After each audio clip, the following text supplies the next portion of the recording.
And with Memorial Day upon us, I have a friend who was he's 86 now. I think he was in World War II, and he was a waist gunner on a B-17.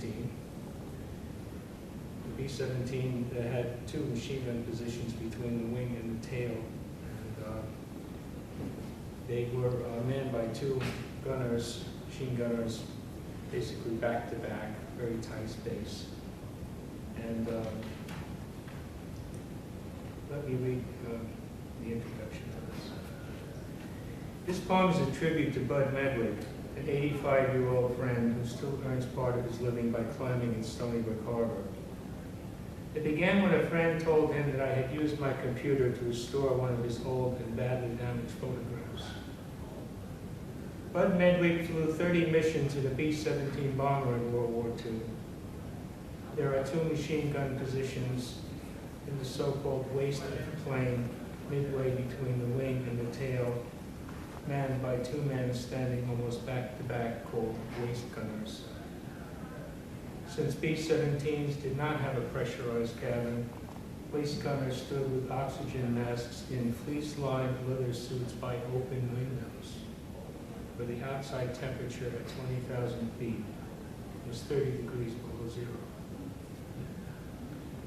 I had the honor of reading this on Memorial Day at the VA Hospital Nursing Home in Northport, and after the reading, a man with no legs rolled up to me and said, "Bless you for this, I was one of them."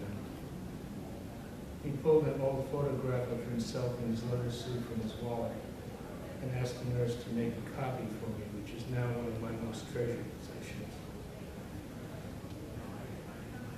Waist gunner. It is late. I am at the computer repairing tears in a 55-year-old photograph recently salvaged from a garage, removing wrinkles in the emulsion from the front of a flannel shirt, cutting and pasting scales to heal a torn section of a 50-pound striped bass, held proudly by a man with a small boy at his side. "Whatever you want to charge him," said his 84-year-old fisherman friend, "he'll be happy to pay." It was his biggest fish. It is 1943.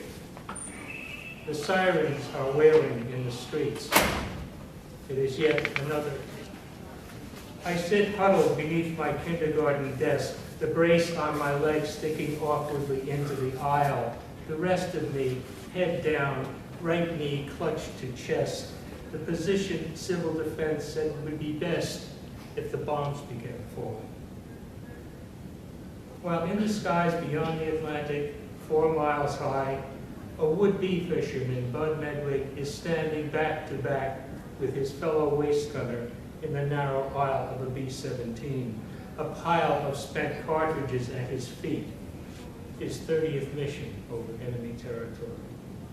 His trigger finger poised, his sharp eyes scanning the clouds for even a glint of some far-out approaching pinpoint of metal. A Messerschmitt bearing down at 400 miles an hour, its 4 machine guns about to blaze into the open window where he stands. Second by second, his life hanging in the balance.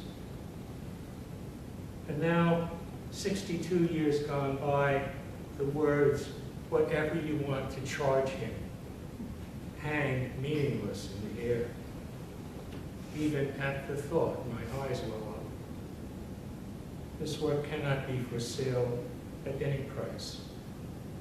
It is a labor of love, a small, small token of gratitude.